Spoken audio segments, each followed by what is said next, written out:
we get into the story, I would like to let you know that the story that I'm reporting on here, I have written a piece on, and that's what I'm basing this off of, mostly. So make sure you do check out the link down below in the description, or you'll be able to see annotation on the screen. Please do go check it out. So a U.S. airstrike back in March, the Pentagon had done an investigation into this. A U.S. airstrike that was done in Mosul, Iraq, had killed over 100 civilians, and some of the estimates have over 200. And we know in general that when the Pentagon does an investigation, it's most likely going to take the lower number than the higher number. But we're going to be breaking down the extremely failed war on terror, the failed war in Iraq, and the failed war in Afghanistan. So first off, in Mosul, Mosul has just been destroyed, basically, by massive bombings, right?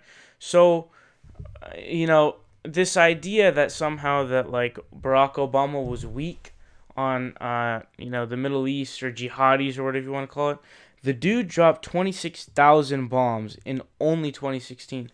So in 2016 alone, 26,000 people had died. Or no, sorry, not people died. It was a lot more than that. Or not in 2016, but in other years. Bombs had been dropped. 26,000 bombs had been dropped. So, again, it's that they say 100, but there's some estimates that are over 200. And I was actually looking at some statistics about these civilian casualties in Iraq.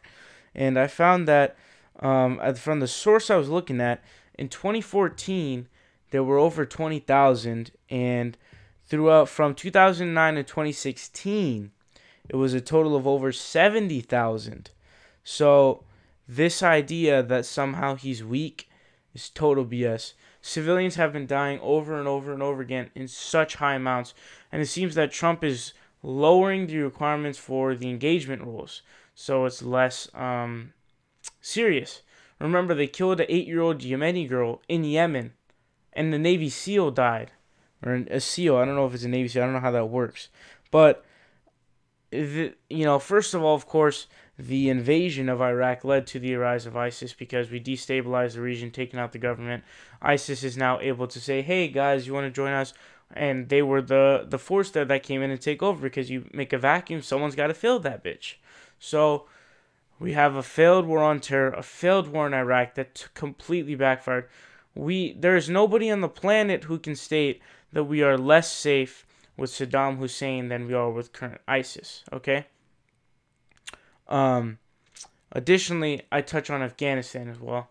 In Afghanistan, there's about 40% of the land that's controlled by the Taliban, and it's still up for debate, really, on which ones are contested and things like that, but this is what a quote says from the Long War Journal. They say, quote, additionally, in early February, the Special Inspector General for Afghanistan Reconstruction issued his report stating that the Taliban contests, or influences 171 districts.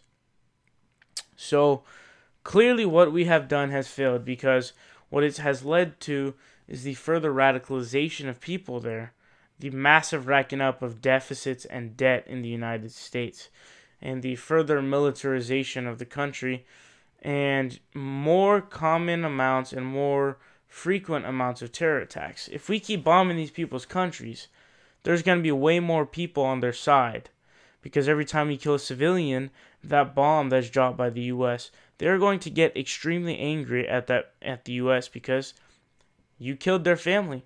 Those 100 civilians, I'm going to say 200 civilians, because really it's 200 or more, okay?